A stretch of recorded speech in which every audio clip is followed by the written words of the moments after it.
সাভারের পাখিজা মোড়, যেটা বাস স্ট্যান্ডের খুব সন্নিকটে। এতক্ষণ পর্যন্ত আমরা যে পরিস্থিতি আপনাদের দেখানোর চেষ্টা করছিলাম, এখানে এখনও সার্বিক যে যান চলাচল আপনারা দেখতে পাচ্ছেন, খুব স্বাভাবিকভাবেই যান চলাচল করছে। পাশাপাশি আমরা দেখতে পেয়েছি এখানে বিভিন্ন বিএনপি নেতাকর্মীরা এসেছেন, তারা স্লোগান দিয়েছেন এবং আশ্বস্ত করেছেন যাতে কোনো ধরনের সংঘর্ষ এখানে না হয়, কোনো প্রকার বিশৃঙ্খলা না হয়, সেই দিক যাতে তারা খেয়াল রাখতে পারে সেই আশ্বস্ত এখানে তারা করেছেন। পাশাপাশি এখানে জামায়াতের বিভিন্ন নেতাকর্মীরা ছিল, তারাও আমাদের জানিয়েছেন যে তারা এখানে অবস্থান করছেন, কোনো ধরনের যেন বিশৃঙ্খলার সৃষ্টি না হতে পারে।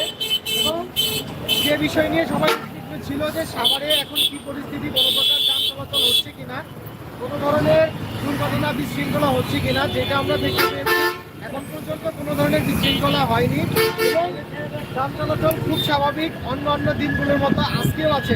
তো দর্শক, আপনাদের এই সর্বশেষ পরিস্থিতি সাভার থেকে জানিয়ে আমি বিদায় নিচ্ছি। শাহলাল ইসলাম, বার্ড নিউজ, সাভার।